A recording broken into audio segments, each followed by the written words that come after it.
চাঁদপুর থেকে ভারত চাপে ইলিশ, হতাশ ব্যবসায়ীরা, ক্ষুব্ধ ক্রেতারা। পপুলার বিডি নিউজের একটি ডেস্ক রিপোর্ট, বিস্তারিত জানাচ্ছি আমি হোসেন ব্যাপারী। দেশের সবচেয়ে বড় ইলিশের পাইকারি বিক্রয় কেন্দ্র চাঁদপুর বড় স্টেশন মৎস্য কেন্দ্র। এখানে 800 থেকে 1200 গ্রাম ওজনের ইলিশ আকার বেঁধে কেজি প্রতি বিক্রয় হয় 1800 টাকা থেকে শুরু করে 2300 টাকায়। সামনে দুর্গাপূজা, ভারতে রপ্তানি ও অক্টোবরের মা ইলিশ রক্ষার অভিযানকেই ঘিরে চাঁদপুর মাছঘাটে এখন ব্যস্ত সময় পার করছেন ব্যবসায়ীরা। তবে ভারতে যাওয়া ইলিশ 1500 টাকা দাম নির্ধারণে হতাশ ঘাটের ব্যবসায়ীরা, ক্ষুব্ধ ক্রেতারা। 2200-2300 টাকা করে তো আমাদের ঘাটেই বিক্রি হচ্ছে, এখন ভারত 1500 টাকা করে কিভাবে দিতেছে এটা আসলে আমিও বলতে পারবো না। এটা আসলে ভারতে কিভাবে দিচ্ছে তারা সেটা আমাদের জানা ধারণার বাইরে, কিন্তু আমরা এখনো বাজার থেকে 2000-এর উপরে মাছ কিনতেছি, 80,000, 82,000, 85,000 টাকা মনে বর্তমানেও কিনতেছি। আজকের বাজারেও কিনছি, এই যে এত এত মাছ যাইতেছে এগুলো আজকে 2000-এর উপরেই কিনা। এখনকার বাজার মূল্য চলতেছে 1 কেজি সাইজের মাছ 2200 থেকে 2300 টাকা কেজি, 1 কেজি নিচের মাছ 1900 থেকে 2000 টাকা কেজি। ভারত এটা কি, ভারতে কিভাবে 1500 টাকা কিভাবে দিচ্ছে এটা বুঝতে পারতেছি না। মার্কেটে ডাক আমাদের লিনাম আছে, লিনামে যেই অবস্থায় ডাকে ওঠে আমরা ওই ডাক অবস্থায় কিনা দিই। কিনা দেওয়ার পরে পার্টিরা, ইন্ডিয়ান যারা এলসি পার্টি আছে তারা আমাদের দিয়ে কিনা নিয়ে যেতেছে। ওরা ওই দেশে নিয়ে কত বিক্রি করে কি আসলে ওইটা আমরা আসলে জানি না এখনো। এখন তো আপনারা মাছ যাই না, মনে যে আজকে বা কালকে থেকে মাছ মনে ইন্ডিয়াতে যাওয়া শুরু হবে। ইলিশ ঘাটে গিয়ে দেখা গেছে ভারতে ইলিশ রপ্তানি করতে এলসি ব্যবসায়ীর প্রতিনিধিরা আড়তগুলো ঘুরে ঘুরে 2000 টাকা থেকে শুরু করে 2400 টাকা দরে ইলিশ ক্রয় করছেন। ইলিশের সরবরাহ বাড়লে 1200 মেট্রিক টনের মধ্যে 40 ভাগ অর্থাৎ 400 থেকে 500 মেট্রিক টন ইলিশ রপ্তানি করা সম্ভব বলছেন তারা। প্রতি বছর চাঁদপুর ঘাট থেকে ভারতে রপ্তানির জন্য এলসি ব্যবসায়ীরা প্রতিনিধি পাঠায়। তারা কমিশনের ভিত্তিতে ইলিশ ক্রয় করে অনুমোদন পাওয়া প্রতিষ্ঠানগুলোর কাছে সরবরাহ করছেন। দামের এই ঘাটতি পূরণে এলসি ব্যবসায়ীরা ভারত থেকে অন্য পণ্য আমদানি করতে হয় বলে জানান তারা। 1200 টন মাছ গেলে 200-500 টন চাঁদপুর থেকেও যেতে পারে, এটা তার বলার অপেক্ষা রাখে না, আগে পরে গেছে। 1500 টাকা রেট দিলে তো ওইভাবে যাবে না মাছ, 1500 টাকা রেটে তো আসলে পড়তে হবে না।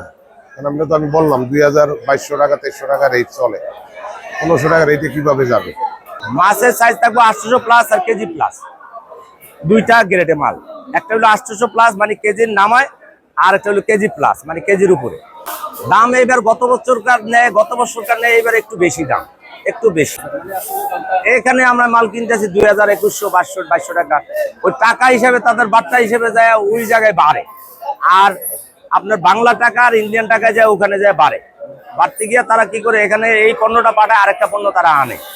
আনলে তারা এটা মিনিমাইজ করে তারপরে আপনার মনে করেন তারা এটাতে মেকআপ করে। আমাদের এখান থেকে কি পরিমাণ মাছ যাবে সেটা আমরা আজও বলতে পারি না, কিন্তু বাজার অনুযায়ী তাদের যেই মিলে পড়তে হয়, যতটুকু পড়তে হবে ওই হিসাবে তারা নিতে পারে।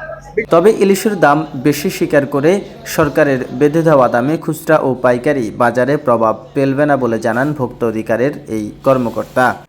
আমি আশা করছি যে এটা কোনো প্রভাব পড়বে না, কারণ সামান্যই অল্প আসন্ন দুর্গাপূজা উপলক্ষে ভারতে কিছু মাছ রপ্তানির অনুমোদন দিয়েছে, এটা সরকারের নীতিগত সিদ্ধান্ত। আমরা আশা করছি বাজারে এর কোনো নেতিবাচক প্রভাব পড়বে না, এবং সরবরাহ যদি স্বাভাবিক থাকে তাহলে আমরা আশা করছি অচিরেই ভোক্তা সাধারণগণ ইলিশ মাছের স্বাদ গ্রহণ করতে পারবে এবং ক্রেতা সাধারণের নাগালের মধ্যেই দামটা আসবে বলে আমি বিশ্বাস করি। ভারতের সাথে বাণিজ্য মন্ত্রণালয়ের একটি দ্বিপাক্ষিক চুক্তির মাধ্যমে দাম নির্ধারণ হয়। এতে বাজার মূল্যের সাথে একটু গড়মিল থাকে বলে জানান জেলা মৎস্য বিভাগ। বাংলাদেশ থেকে ইলিশ রপ্তানির কোনো অনুমোদন দেওয়া হয় না, তবে পুজো উপলক্ষে ভারতে কিছু মাছ প্রতি বছর রপ্তানি হয়। প্রতি বছর না, এবারও 1200 মেট্রিক টন ইলিশ রপ্তানি করার অনুমোদন দিয়েছে সরকার। বাণিজ্য মন্ত্রণালয় বাজারের মূল্য এবং ভারতের সাথে দ্বিপাক্ষিক ব্যবসার মানদণ্ডের এই মূল্য নির্ধারণ করে থাকে। ভারতের মূল্যের সাথে আমাদের বাংলাদেশের বাজারের মূল্য অনেকটাই গড়মিল হয়, কারণ ভারতের মূল্য নির্ধারণ হয় দ্বিপাক্ষিক বিজনেসের আলোকে, আর বাংলাদেশের বাজারের চাহিদা অনুযায়ী দাম ওঠানামা করে। তাই ভারতের মূল্যের সাথে বাংলাদেশের মূল্যর মিল থাকে না। গেল বছর 2400 মেট্রিক টন ইলিশ রপ্তানি হলেও এবার ইলিশের প্রাপ্যতা কম হওয়ায় অর্ধেকে নেমেছে সরকার। মঙ্গলবার 16 সেপ্টেম্বর বাণিজ্য মন্ত্রণালয় এবার 37টি এলসি প্রতিষ্ঠানকে হার বেঁধে ভারতে ইলিশ রপ্তানির অনুমোদন দিয়েছে। তবে তাদের মধ্যে ইলিশ ব্যবসায়ী অপ্রতুল্য। পপুলার ভিডি নিউজ, চাঁদপুর।